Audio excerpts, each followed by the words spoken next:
Let me tell you something, and I need you to really sit with this, because what I'm about to say ain't just about politics. It ain't about nations. It's about power. It's about respect. And it's about one country that the whole world used to overlook. Until they couldn't anymore. That country is India, and I'll tell you right now, Donald Trump ain't no fool. When he pays attention to something, there's usually a storm brewin', and guess what? He's got his eye on India. You better believe that. See, people like to act surprised, like India just suddenly woke up and started rising. No, India didn't rise overnight. This wasn't magic. This wasn't luck. This was decades of grinding, generations of sweat, and centuries of pain that forged a steel that the world tried to bend, but couldn't break. The rise of India didn't start in 2025. It started the moment they decided they were done being underestimated. The moment they realized their future was no longer going to be written by colonizers, lobbyists, or outsiders. It was going to be written by them, and only them. Now let me break this down for you. You want to know why Trump is watching India. Because India ain't just growing, it's dominating quietly, strategically, unapologetically, and you know how power respects power. Trump recognizes what real strength looks like. India is flexing not just with military might or economic leverage, but with something even deeper, vision. Discipline, cultural pride, and unity that terrifies even the boldest powerhouses. People say, oh, but India still has poverty. Don't get it twisted. Every nation's got struggle, but let me tell you what India has that makes the struggle worth something: ambition. You see these young coders coming out of Bangalore. They ain't just trying to get jobs. They're trying to create empires. You see those space missions from ISRO. They ain't for show. They're statements. Statements that scream, we're not just here to play, we're here to lead. You look at how India's handling global diplomacy right now. They're not choosing sides. They're making their own table. China wanted to pull India in. Russia tried to sway them. America, well, let's just say Washington's watching nervously because India ain't picking favorites. They're picking facts. They're choosing themselves. And when a country chooses itself, builds itself, and believes in itself, now that's when the game changes. That's when the world starts paying attention. That's when Trump starts watching. And let me tell you something else. India didn't rise by begging. India didn't rise with foreign aid. India rose by betting on its own people. That's why they're a threat to the status quo, because they didn't follow the usual script. They rewrote it, and now every global player's flipping pages trying to understand how this happened. But see, if you were watching closely, you would have seen this coming. Back when everyone was laughing at India's infrastructure, they were quietly building bullet trains. When people mocked their digital systems, India launched the world's largest biometric ID network. When they were mocked for tech, India started exporting engineers to Silicon Valley, and then built their own. You see how this works. This ain't a fairy tale. This is strategy. This is resilience. And if you don't see it yet, then you're sleepwalking in a world that's already changing. Trump, he sees it.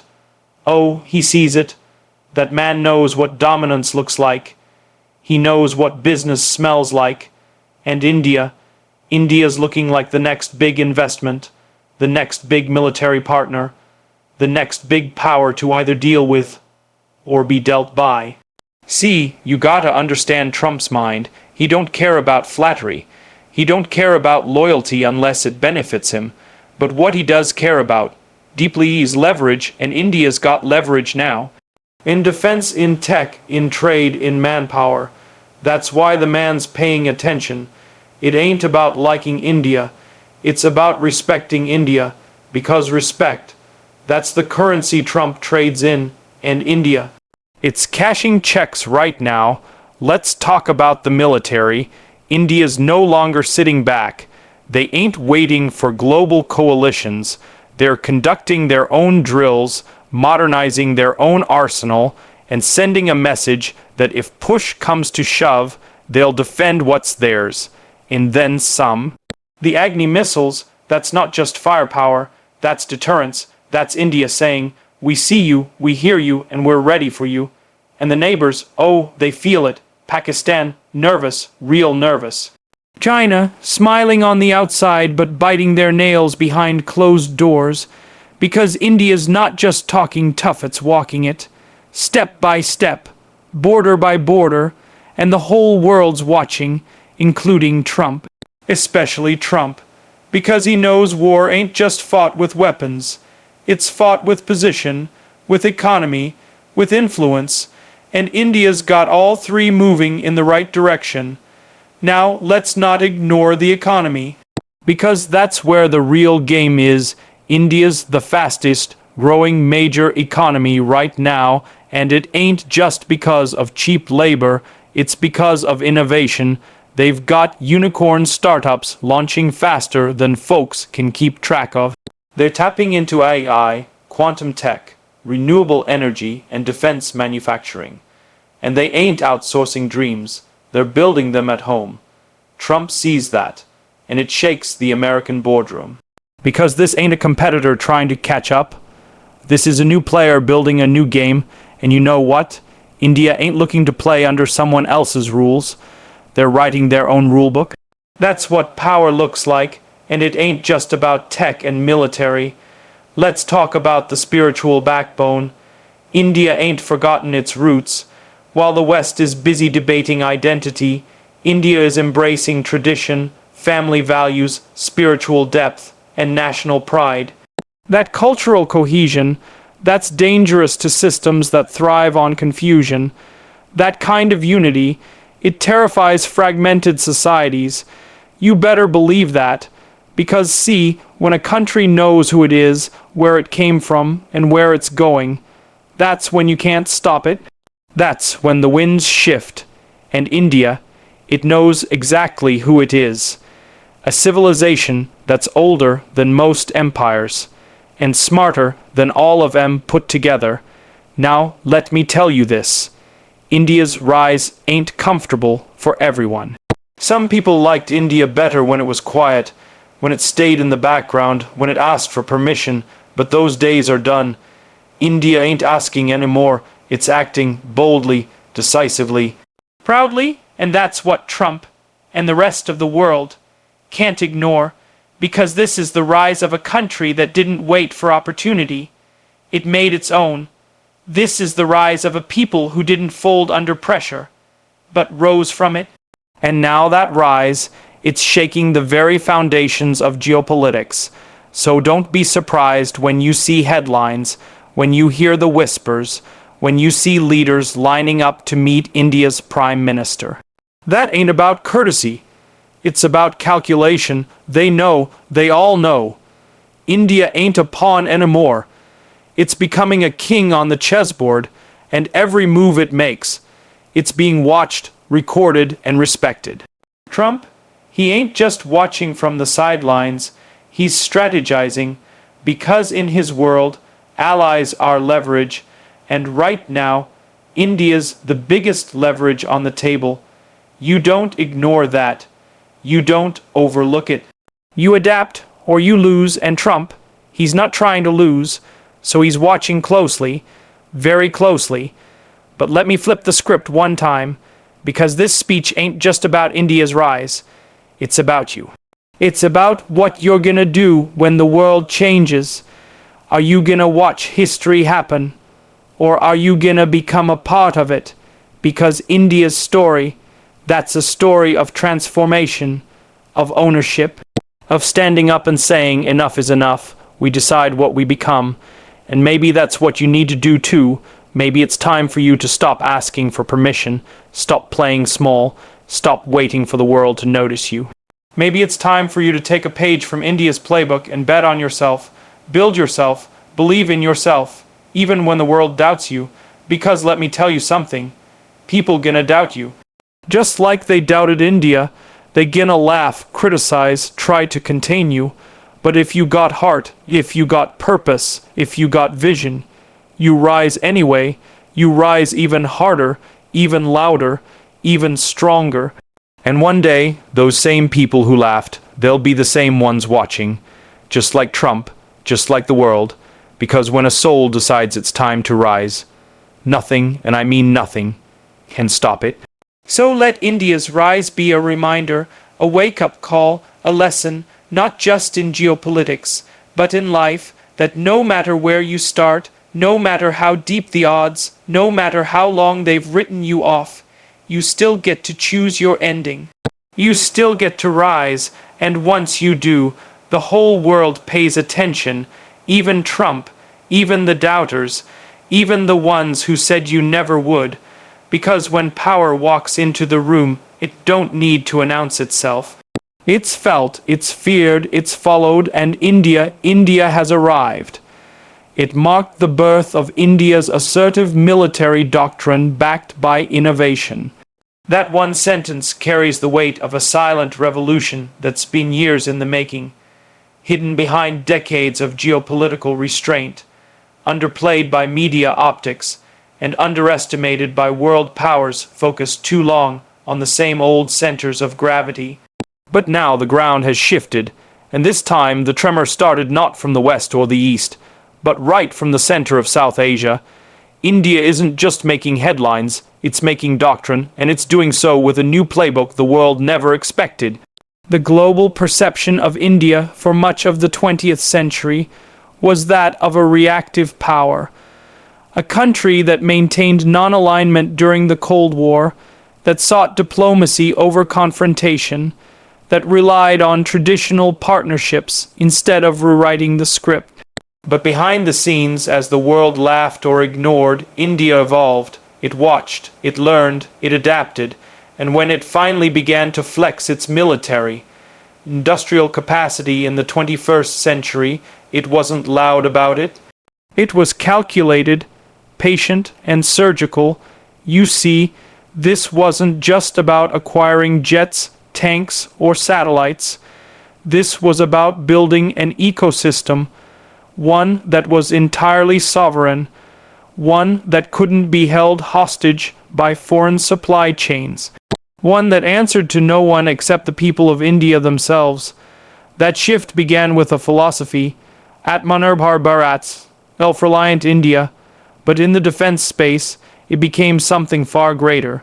It became a movement of engineers, scientists, military planners, and visionaries working in sync to make sure India would never again depend on outside powers to defend its own soil or influence its regional destiny. Global CEO, especially those in aerospace, defense, and dual-use tech industries, started to notice a subtle change. India wasn't just buying anymore, it was building, and not just for its own needs. The world's largest democracy was now exporting missiles, training foreign pilots, and developing advanced systems in quantum encryption, AI-powered warfare, and space-based surveillance. No longer a client.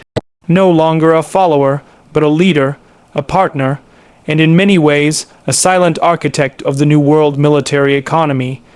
What makes this shift even more profound is how methodical it has been. India didn't run out shouting slogans.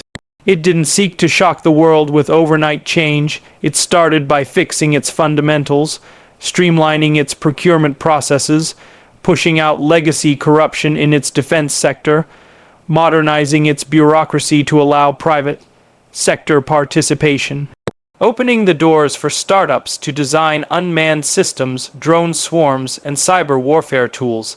It even allowed foreign direct investment in defense manufacturing up to 74%, a bold step that drew attention from giants like Lockheed Martin, Boeing, and Raytheon, but on Indian terms. They had to transfer tech, create local jobs, and build supply chains rooted in Indian soil. That's why global CEO are pivoting to India, not because it's the next cheap labor market, but because it's the next center of innovation, the next hub of strategic influence, and the next global supplier in an industry where reliability, sovereignty, and trust matter more than ever. With wars becoming more digitized and asymmetrical, the need for agile, adaptive, and indigenous solutions has skyrocketed. and India is delivering. Take, for instance, the development of the Akashin G missile system. This wasn't just another surfaced-ware missile. It represented a tectonic shift. Designed, tested, and cleared for production within a timeline that shocked many, it integrated AI-based target discrimination, fire and forget capability, and multi-platform interoperability. But more than that, it sent a signal: India isn't playing catch-up anymore. It's setting the pace. It's making weapons that work in Indian terrain, Indian threat perceptions, and Indian doctrine. And now, it's selling them to friendly nations who have begun to trust Indian defense solutions over more expensive and diplomatically risky Western options. And while this happens, the Indian armed forces have quietly undergone a transformation in doctrine. For decades, Indian military planning was largely defensive, based on repelling threats rather than projecting deterrence. That changed. India now speaks in the language of surgical strikes, precision deterrence, and theater commands. It integrates technology into soldier-level operations. It embraces space as a warfare domain. It's deploying high-altitude surveillance drones in Ladakh, indigenous stealth corvettes in the Indian Ocean, and developing hypersonic glide vehicles with DRDO in parallel to space militarization programs. Global CEOs see this. They see a country that has figured out how to leapfrog the old steps, how to use software to enhance hardware, how to use satellite intelligence to multiply limited assets, how to use drone technology to create asymmetric power. They see that India is not just a consumer of global defense platforms, but a competitor, a collaborator, a disruptor, and the more India innovates, the more its doctrine evolves. It no longer fears regional escalation. It prepares for it. It trains for it. It models real, time war games across multi-front scenarios, even cyber and electronic warfare ones. This isn't bravado. It's strategy. It's doctrine backed by innovation. It's a quiet confidence that says, we'll avoid war at all costs, but if we must fight, we will decide when, how, and where. For global business leaders, this kind of calculated clarity is gold. It means policy stability. It means long-term vision. It means the kind of institutional maturity that transforms a military from a buyer into a builder. And what's most fascinating is that India is doing all this while staying democratic, inclusive, and largely transparent, a feat most rising military powers failed to achieve. Look at the kind of partnerships India is now forming. It's collaborating with Israel on counter-drone systems, co-developing missile defense systems with Russia, and still signing logistics support agreements with the United States, all while maintaining full strategic autonomy. That ability to play all sides but still stay sovereign, that's power, and CEO, especially in sensitive sectors, are hungry for power that's predictable, not volatile. They don't want to bet their billion-dollar pipelines on uncertain actors. And India, despite its internal challenges, has proven itself remarkably stable in global defense partnerships. The defense exports are rising too, touching multi-billion-dollar valuations annually now. Not just parts or ammunition, but full-scale platforms, radar systems, anti-tank guided missiles, naval systems. You have nations in Southeast Asia, Africa, and even Eastern Europe lining up to buy from India because they trust that India understands their defense needs better than traditional powers. They see India as a fellow developing country turned powerhouse. Someone who gets their terrain, their budgets, their threats. And that trust is a currency far more valuable than mere contracts. That's why India's rise in this space isn't a fluke. It's a calculated doctrine, a blueprint that blends policy with patriotism, science with strategy, and innovation with intent.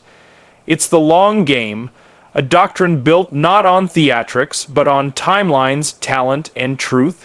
And as the global supply chains fracture, as trust erodes in long-standing military partners, India is stepping into the vacuum, not as a temporary fix, but as a new foundation.